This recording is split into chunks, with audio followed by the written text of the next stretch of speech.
Why do you think your parents decided to arrange you at such a young age? I mean, was there ever a mention of it before it happened? No, no, there was no mention of any sort of marriage before that. But I remember when I came here, my grandfather was asking me like how many boys were in my class and how many girls, because it was engineering.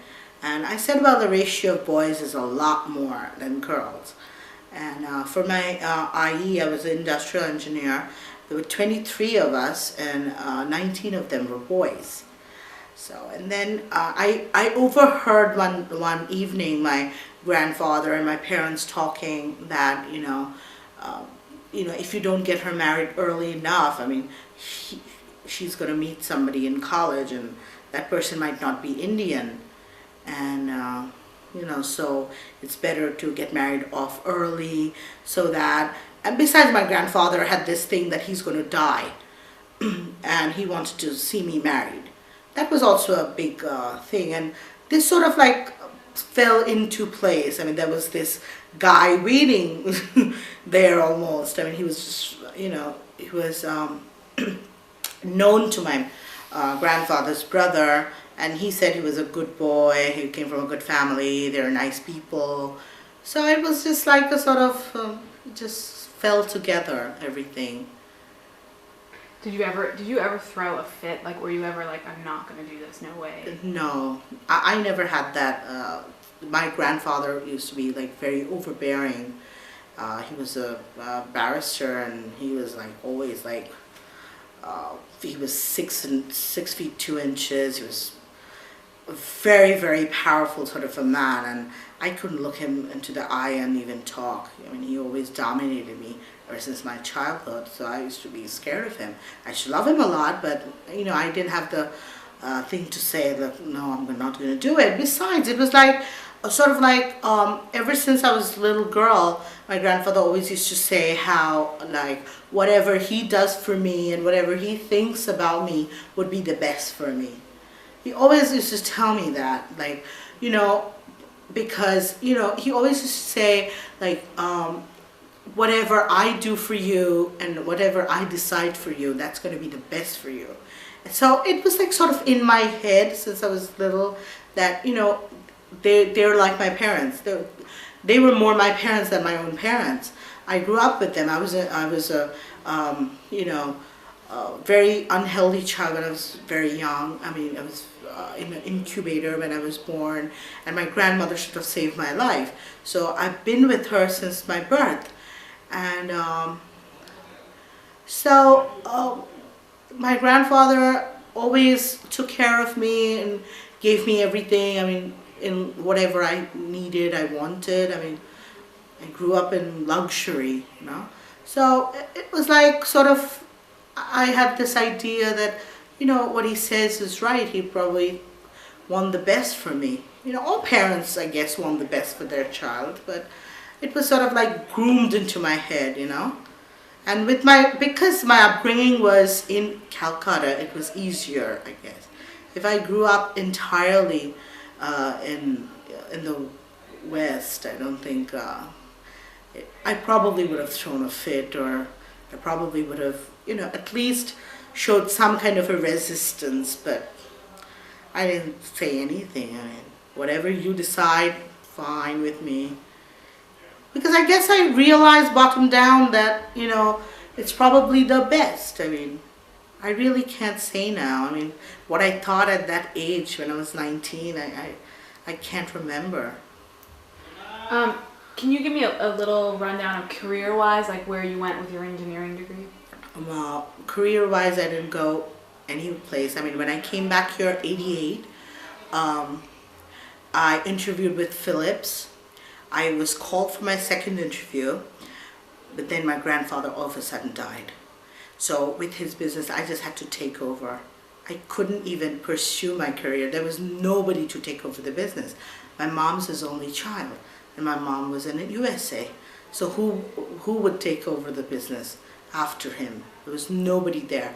And my grandmother said, like, if you don't look after the business, then we have to like sell it off, or it'll get ruined, or people will just steal right and left, and so I just never could do anything with my career. Now I don't regret it exactly, because now I guess with my own business I earn a lot more. With any engineering job I probably wouldn't have. Plus my hours are flexible. You know, if I want to go in at 8, I can go in at 8. If I want to go in at 10, I'll go in at 10. And I'm my own boss, which I wouldn't have done with any of my job. But engineering was a tough subject, and I really worked hard for it. And you know, if I knew that I had to run this business, I didn't know I had to settle in Calcutta. That's the thing. I thought I was going to settle in USA.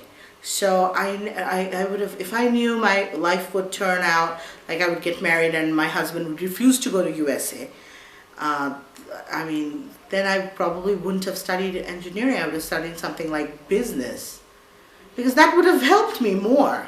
You know, now I had to learn when I went through like experience all the work. It's not something I learned from books.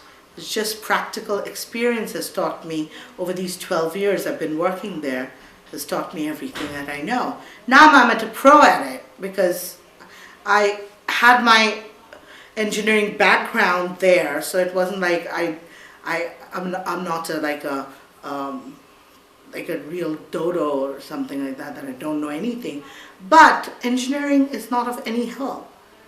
And now I've like forgotten everything.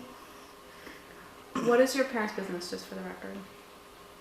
What's the business that you're doing? Oh, it's a bar. It's a bar. It's a middle class bar in Calcutta, and only the interesting thing is only men go there, no women. We don't have any women customers. It's just men. It's a 60-year-old business. 2000. It started in 1940, so it's 6 years, and that was when India was under British rule. So it's a long old business, and it's a very, very profitable business. So that's what I'm doing now. Is that what you're going to do for the rest of your life? I guess so. I mean, if the business doesn't like close down with the union. Now we have a union problem with laborers and everything, but we are handling that fairly well, and so I guess that's what I'm going to do. And if the hotel someday like we close it down, or it closes down by itself, I have to find a alternative career. I can't just like stay home and do nothing, because my son's also growing up. He's going to go away to boarding school or college or something. Then what I'm going to do. Do you have any aspirations of sending your son to the United definitely States? That's why I've put him to the British school, so that he can take his O levels and A levels and then just go abroad. Yeah. Because I've studied in both countries and there is no comparison. USA is just the place to study. So, I mean, it is just absolutely no comparison. I mean, school-wise, college, I haven't been to college here, but a lot of my friends have been to college here, and from what I hear from them, I mean, it's just not it. I mean, I'd rather send my son over there. That's what I want. And because he's an American citizen, I don't think he'll have any trouble. He's an American citizen because because I'm an American citizen. When he was born, so born to an American mother, so I'm still an American citizen. Really? Yeah, I live here with a visa. And when I went there, when he was born, I informed the American consulate here, and they just sent him his Social Security from Baltimore, his birth certificate from New Jersey, and everything. So he has an American birth certificate.